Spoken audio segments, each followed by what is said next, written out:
विवेक चूड़ामणि, आत्मज्ञान की महान यात्रा।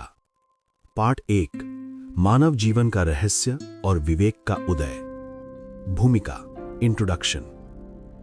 भारतीय सनातन परंपरा में अनेक ग्रंथ हैं जो मनुष्य को सत्य की ओर ले जाते हैं, परंतु उनमें से एक ऐसा ग्रंथ है जिसे आत्मज्ञान का मुकुटमणि कहा गया, विवेक चूड़ामणि। ये ग्रंथ केवल दर्शन नहीं बल्कि जीवन को देखने का नया दृष्टिकोण है।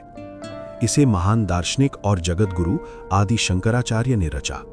उनका उद्देश्य था मनुष्य को ये बताना कि वो वास्तव में कौन है।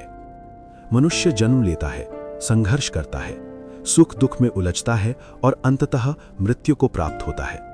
लेकिन क्या यही जीवन है? क्या हम केवल शरीर हैं? क्या मन ही हमारी पहचान है, या इसके पीछे कोई गहरा सत्य छिपा है? विवेक चूड़ामणि इसी प्रश्न का उत्तर है। अध्याय 1, दुर्लभ मानव जन्म। ग्रंथ की शुरुआत एक अत्यंत गहरे सत्य से होती है। शंकराचार्य कहते हैं, 3 चीजें अत्यंत दुर्लभ हैं: मनुष्य जन्म, मोक्ष की इच्छा और महान गुरु का मिलना। मनुष्य जन्म इसलिए दुर्लभ है क्योंकि केवल मनुष्य ही सत्य को जान सकता है। पशु केवल प्रवृत्ति से चलते हैं, देवता भोग में लीन रहते हैं, लेकिन मनुष्य के पास विवेक है। यही विवेक उसे परम सत्य तक पहुंचा सकता है। मानव जीवन का उद्देश्य। लोग जीवन को धन, प्रसिद्धि और सुख में खोजते हैं, परंतु जितना अधिक मनुष्य प्राप्त करता है उतनी ही उसकी इच्छाएं बढ़ती जाती हैं। एक राजा भी असंतुष्ट रह सकता है, जबकि एक साधु पूर्ण संतोष में जी सकता है। क्यों? क्योंकि सुख बाहरी वस्तुओं में नहीं, ज्ञान में है। अध्याय 2, विवेक क्या है? विवेक का अर्थ है नित्य और अनित्य में भेद करना। नित्य जो कभी नष्ट नहीं होता, अनित्य जो बदलता रहता है। शरीर बदलता है, भावनाएं बदलती हैं, विचार बदलते हैं, दुनिया बदलती है, तो फिर स्थायी क्या है? शंकराचार्य कहते हैं, जो इन सब बदलावों को देख रहा है वही सत्य है। उदाहरण, जब आप बचपन में थे शरीर अलग था, आज शरीर अलग है, लेकिन मैं का अनुभव वही है। इसका अर्थ है आप शरीर नहीं है बल्कि शरीर के साक्षी हैं। अध्याय 3, वैराग्य का जन्म। जब मनुष्य समझता है कि संसार स्थायी नहीं है, तब उसके भीतर वैराग्य उत्पन्न होता है। वैराग्य का अर्थ संसार छोड़ना नहीं है, भागना नहीं, आसक्ति छोड़ना। जैसे कमल का फूल पानी में रहकर भी पानी से अछूता रहता है। संसार का भ्रम। मनुष्य सोचता है अगर मुझे ये मिल जाए तो मैं खुश हो जाऊंगा, लेकिन जैसे ही वो चीज मिलती है मन नया लक्ष्य बना लेता है। यही माया है। अध्याय 4, शिष्य और गुरु का मिलन। एक दिन एक जिज्ञासु शिष्य गुरु के पास आता है। वो कहता है, हे गुरुदेव, मैं संसार के दुखों से थक चुका हूं, कृपया मुझे मुक्ति का मार्ग बताइए। गुरु उसे तुरंत ज्ञान नहीं देते।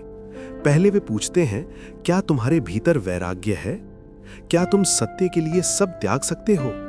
क्या तुम्हारा मन शांत है? क्योंकि ज्ञान केवल तैयार मन में ही टिकता है। अध्याय 5, साधन चतुष्टय। मोक्ष प्राप्ति के लिए 4 योग्यताएं आवश्यक हैं। 1, विवेक, सत्य और असत्य का ज्ञान। 2, वैराग्य, क्षणिक सुखों से अनासक्ति। षट संपत्ति यानी 6 गुण। शम, मन की शांति। दम, इंद्रिय नियंत्रण। उपरति, तितिक्षा यानी सहनशीलता। श्रद्धा, समाधान। मुमुक्षुत्व, मुक्ति की तीव्र इच्छा।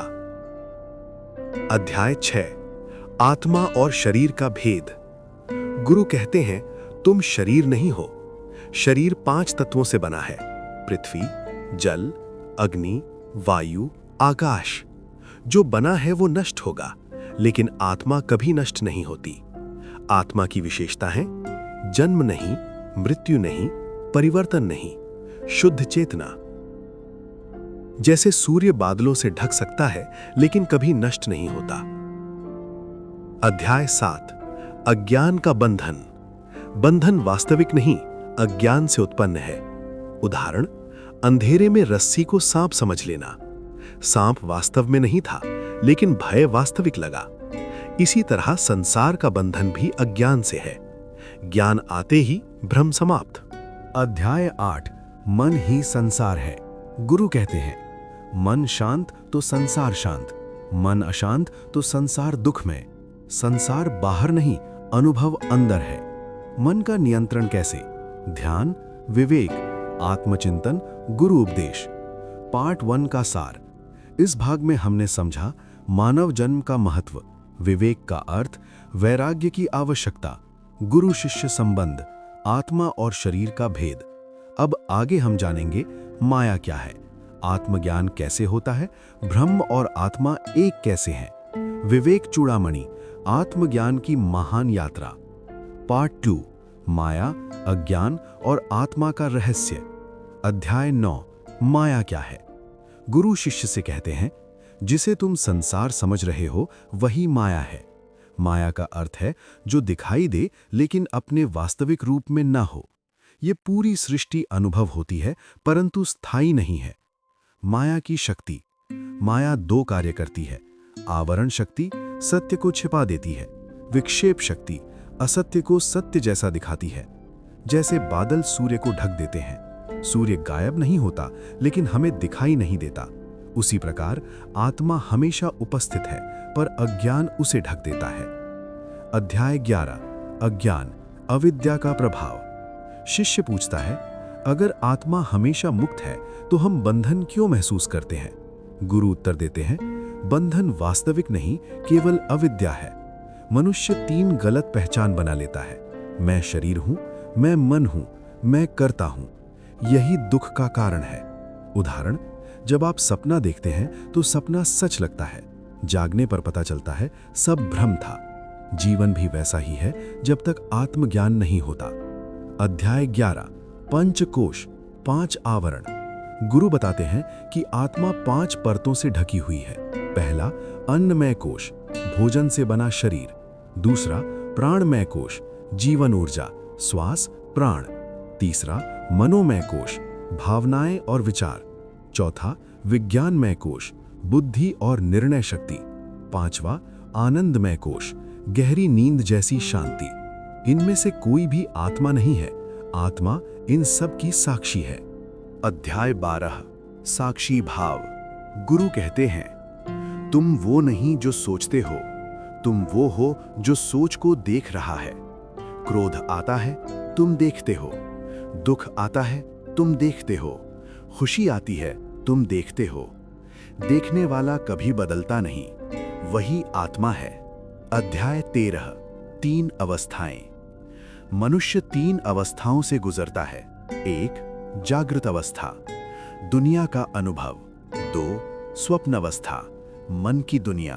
3, सुषुप्ति, गहरी नींद, कुछ भी अनुभव नहीं। लेकिन इन तीनों को जानने वाला कौन है? वही आत्मा। इसलिए आत्मा इन अवस्थाओं से परे है। अध्याय 14, आत्मा और ब्रह्म।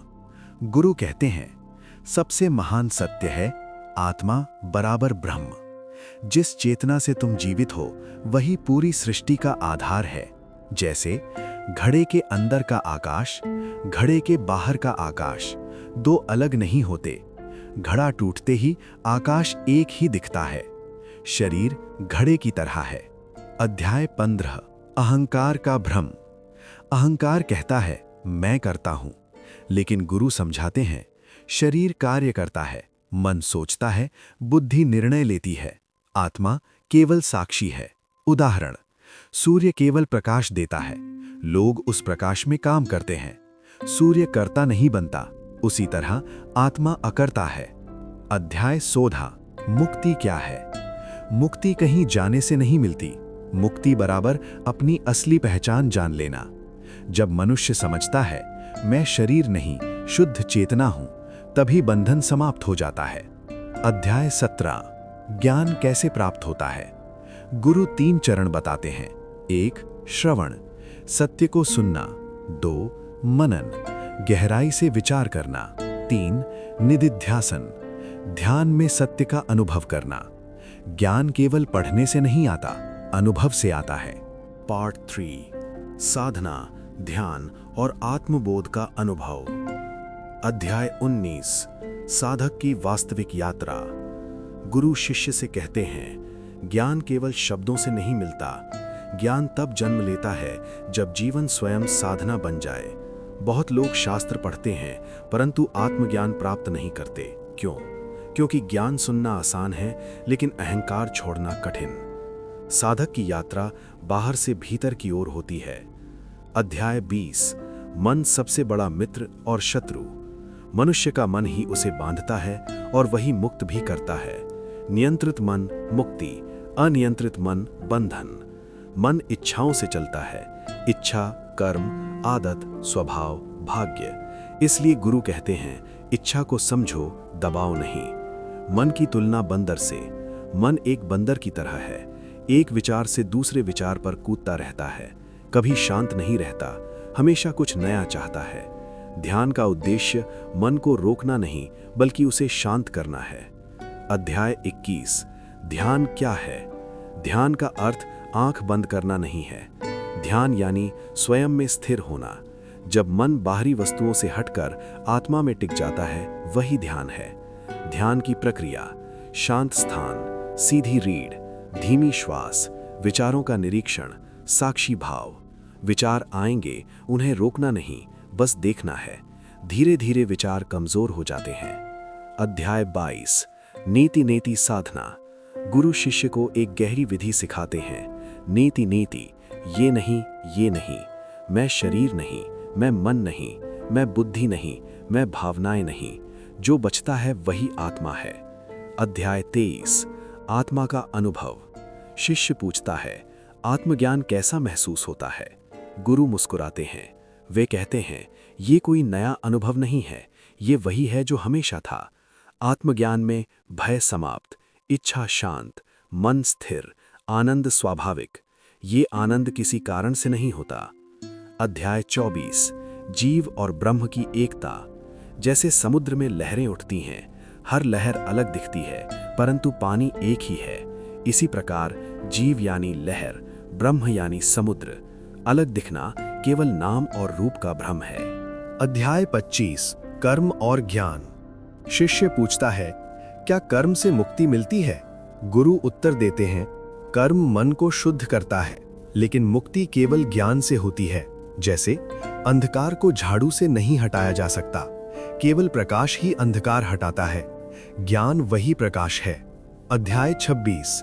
गुरु का महत्व। गुरु केवल शिक्षक नहीं होता, गुरु वह है जिसने सत्य का अनुभव किया, जो अज्ञान का अंधकार हटाए, जो शिष्य को स्वयं से मिलाए।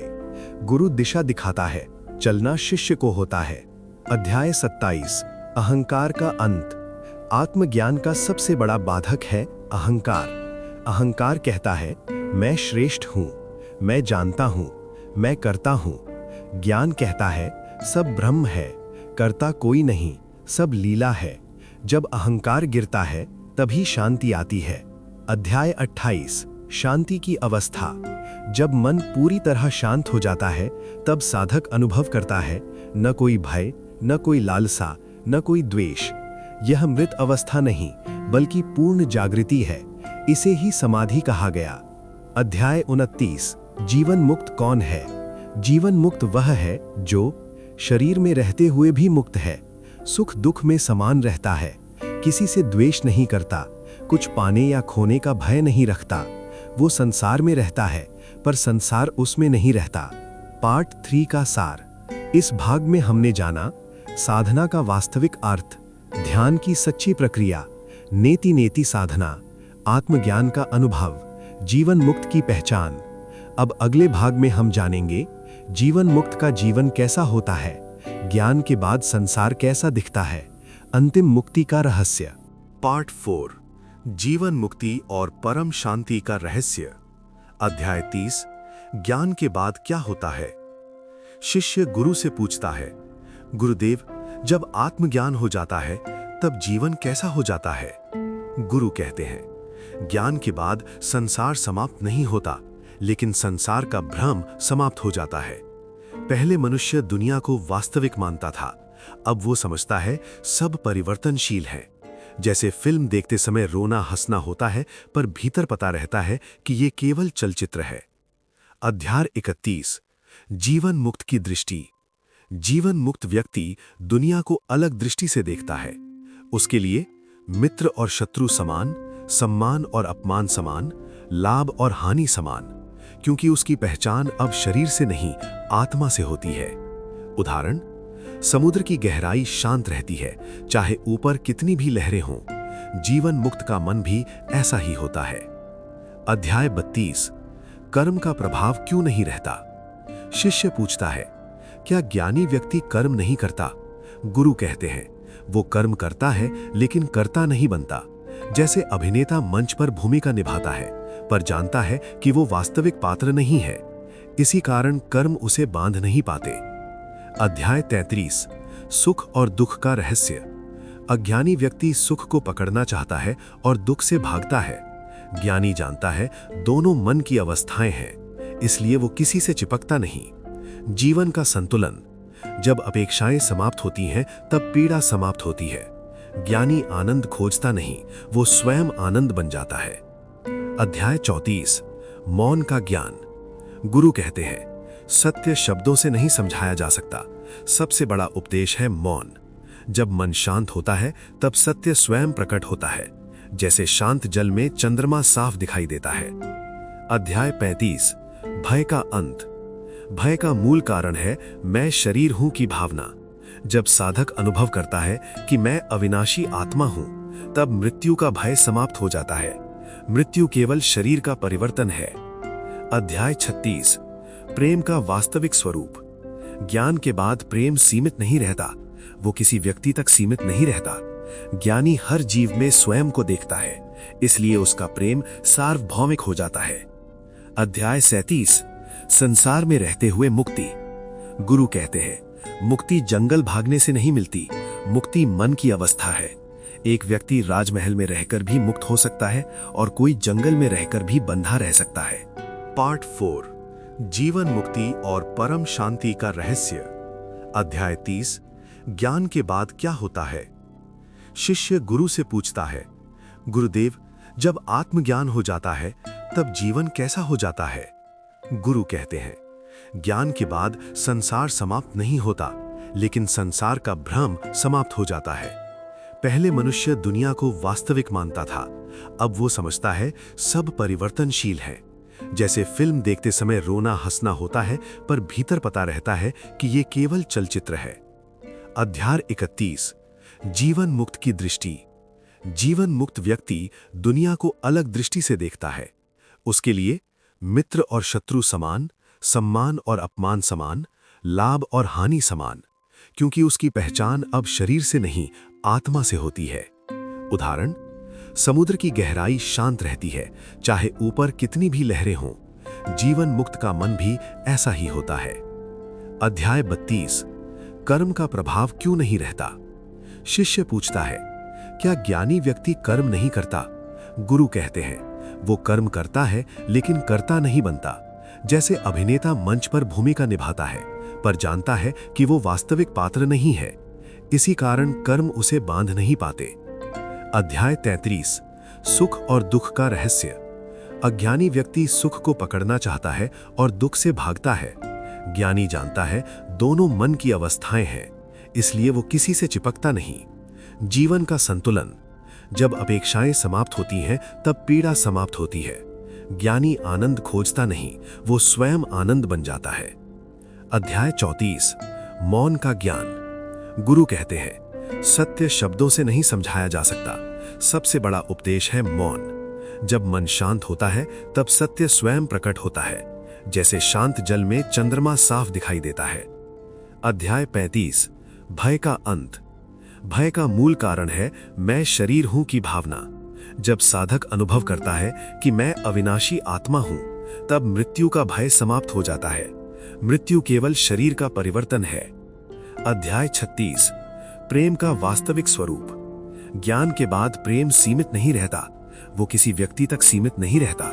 ज्ञानी हर जीव में स्वयं को देखता है, इसलिए उसका प्रेम सार्वभौमिक हो जाता है। अध्याय 37, संसार में रहते हुए मुक्ति। गुरु कहते हैं, मुक्ति जंगल भागने से नहीं मिलती, मुक्ति मन की अवस्था है।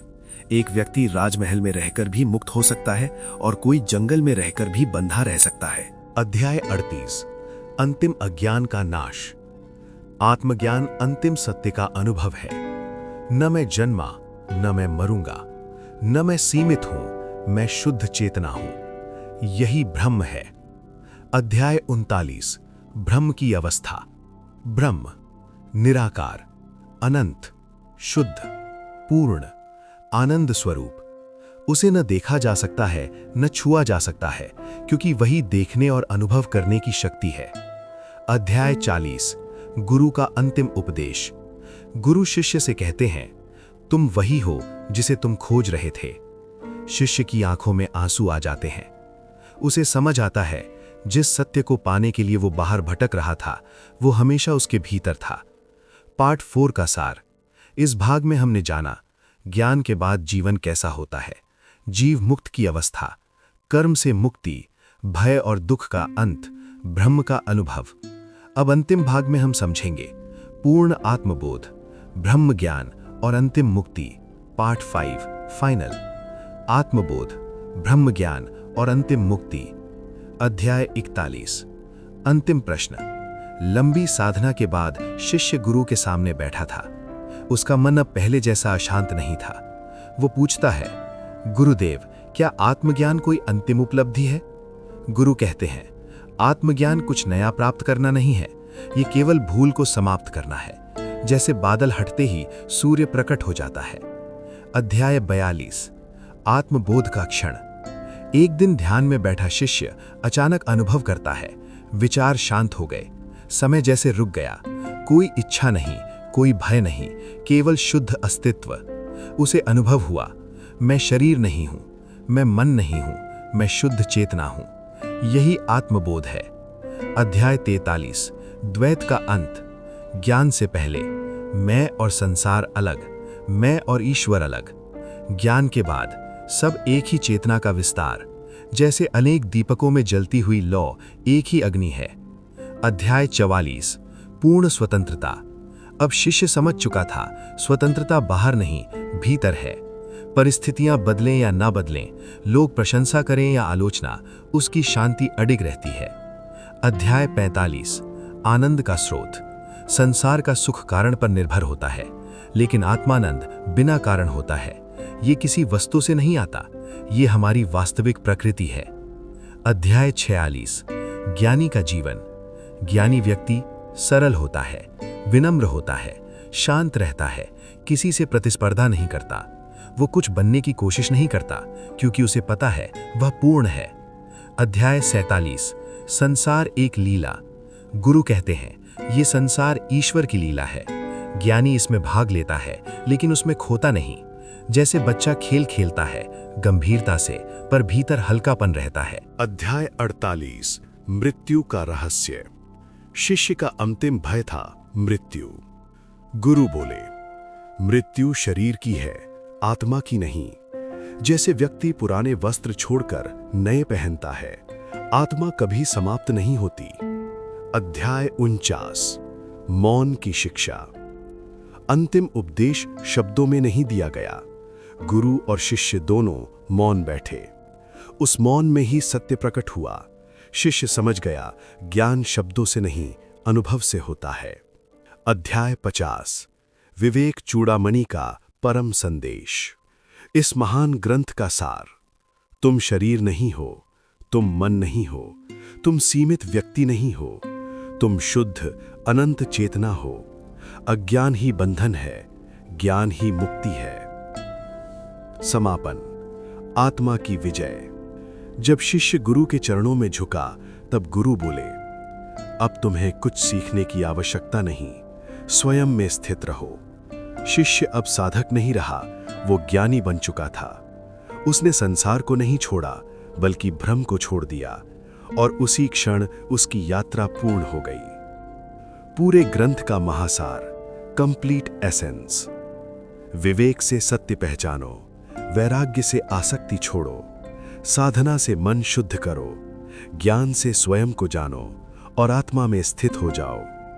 यही विवेक चूड़ामणि का मुकुटमणि ज्ञान है।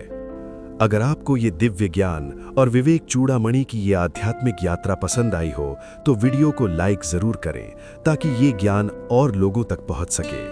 अगर आप सनातन ज्ञान, आध्यात्मिक कहानियां और आत्मज्ञान से जुड़ी ऐसी ही गहरी वीडियो देखना चाहते हैं तो हमारे चैनल को सब्सक्राइब करें और बेल आइकन दबाना न भूलें ताकि आने वाली हर नई वीडियो सबसे पहले आप तक पहुंचे। इस ज्ञान को अपने मित्रों और परिवार के साथ शेयर करें क्योंकि सच्चा ज्ञान बांटने से ही बढ़ता है। धन्यवाद। ओम शांति।